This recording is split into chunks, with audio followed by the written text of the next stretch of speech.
It was a close call for a woman attacked by a grizzly bear in Yellowstone National Park. Coming up, where and how that happened.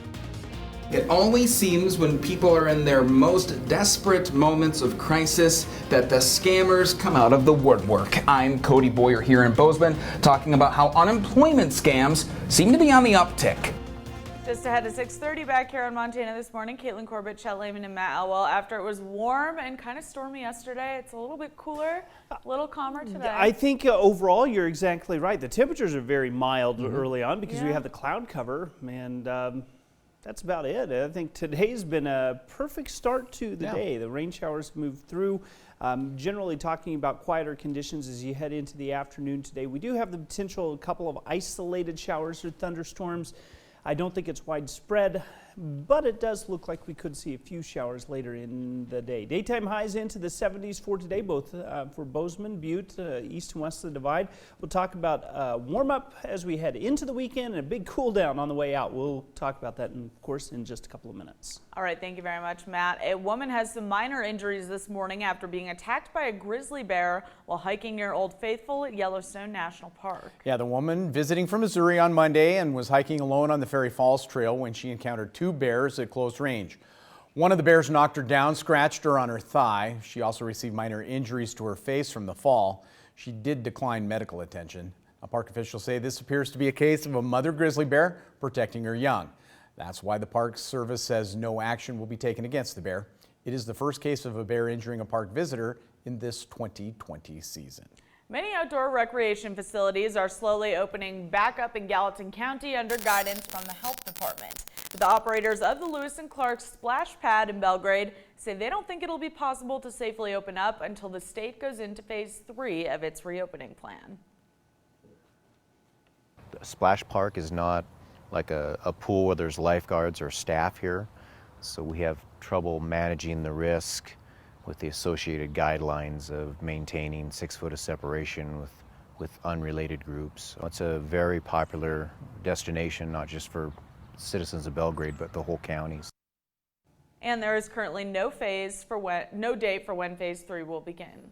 Well, even during the COVID-19 pandemic, scammers are hard at work trying to get your personal information. TN's Cody Boyer has more.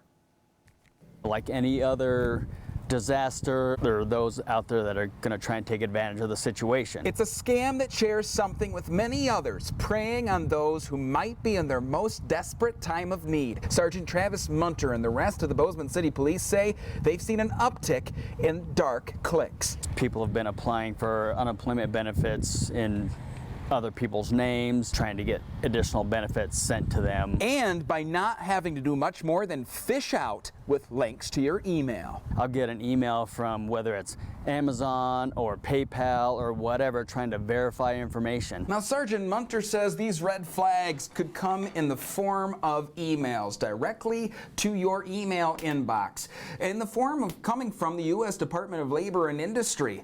But the Better Business Bureau says the numbers don't lie, especially when you're looking at the riskiest scams of 2018 and 2019, also coming from employment scams, with job seekers losing a median income of $1,000. The hope is that you're going to click on the link to see what order and to try and cancel it, and in the process they gain information. The BBB also says to stay vigilant in other ways. Do background research. Be suspicious of on-the-spot job offers, and do not cash checks received from a potential scammer. They are most likely fake. Just ignore those. Log into your account. Don't click on links that are sent to you in an email. Munter says while most cases are outside of Bozeman jurisdiction, still call police if you suspect you've become a victim. These things change over time. I can guarantee that the next one is already starting to happen already. In Bozeman, Cody Boyer, MTN News. Now, Bozeman police also say that you can always visit sites like identitytheft.gov to help recover from scams like these. Just a bit more than a year ago, the Gallatin County Law and Justice Center installed a security checkpoint to keep the staff inside safe. In the last several months, the numbers show it's actually done that. According to the Gallatin County Sheriff's Office, the deputies at the checkpoint have collected more than 1,400 knives and razor blades, 18 magazines or other types of ammo, 5 tasers, 3 guns, more than 200 mini tools, and more than 120 cans of pepper spray or mace. The security checkpoint does this in order to keep court staff, defendants, visitors, and others safe. We didn't want to do this after an incident occurred. We had some very close calls, some bad situations that had happened, and so we didn't want to be reactive and somebody get hurt or killed and then say, oh, we should do this. So thanks to the commissioners and our office, we were very proactive. And there's a little bit of fun in there. The deputies say they also x-rayed many toys and animals from children coming through and even let the kids watch the monitors to see what's inside. Love that. By the way, families gathered at the Helena Civic Center earlier this week for the graduation ceremony of the 172nd class of the Montana Law Enforcement Academy. COVID-19 significantly changed the training protocols, and it was one of only a few academies to continue classes this spring. Peace officers are also entering the job during a time of scrutiny towards the profession. Officers said the national spotlight on law enforcement was an open conversation at the academy. A Troy man is being held on a $250,000 bond. He's charged with lighting his dog on fire in March. Domingo Palafox appeared in Lincoln County Justice Court in Libby, charged with 2 felony counts, aggravated animal cruelty, and tampering with witnesses. Troy police received a tip. There was video of the defendant tying up the dog, pouring gasoline on him, and lighting the dog on fire. The rope burned through and the dog was able to run off. The dog, now named Percy, has since been adopted by a family in Canada. In other headlines this morning, multiple agencies, including the Department of Public Health and Human Services and Healthy Mothers, Healthy Babies of Montana, announced a new Safe Sleep initiative. New initiative encourages evidence-based safe sleep practices for infants.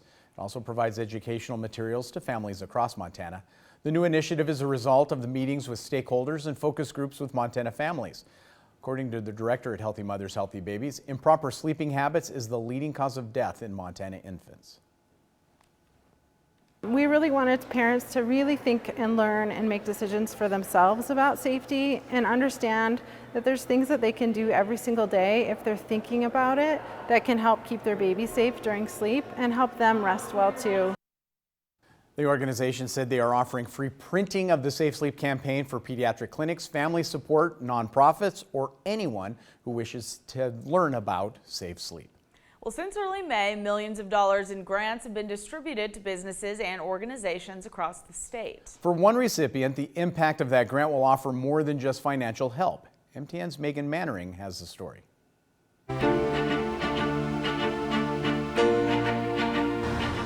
Restaurants, retailers, tourism, nearly every industry has suffered at the hands of COVID. But for one nonprofit, the pandemic hit particularly hard. We've all been isolated. We've all been struggling to get through this pandemic, but families with special needs even more so because our kids don't understand. Heartism in Corvallis uses the arts to educate and socialize kids on the autism spectrum.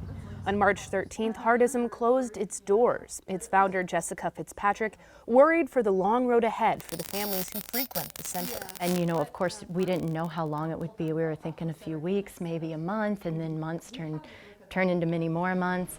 And if the closure proved anything, it's just how vital the center is for the kids who use it.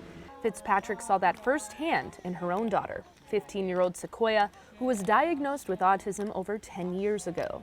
My daughter was devastated. She went from waking up each day and looking at her list of to-dos, going to school, going to therapy, having a play date with one of her helpers, going to the gym. All of these things are canceled. So all of a sudden, it's like wake up in the morning and what are we going to do today? We're going to stay home. Well, that's her least favorite thing. So it was weeks of adjusting and with her just being devastated because her schedule, her routine was demolished. Fitzpatrick says COVID was yet another piece in the puzzle that is autism. But she and her team were determined to reopen the center. And with a little help from the Montana Coronavirus Relief Fund, they're well on their way. We received the social services grant for $10,000 and we're using that money to pay for rent and operation expenses.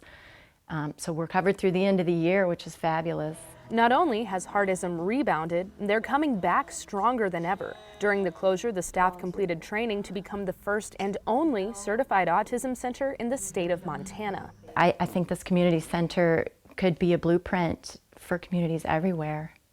I think it's really important for people with autism and people of all abilities to have a space that they can call their own. In Corvallis, Megan Mannering, MTN News. Now, Megan tells us Heartism is still waiting to resume normal group activities at the center. For the time being, it plans to hold meetings as a group in the outdoors or through using Zoom. What a great group with a great mission. And fortunately, they got some much needed relief as well. Yes, absolutely. Good stuff.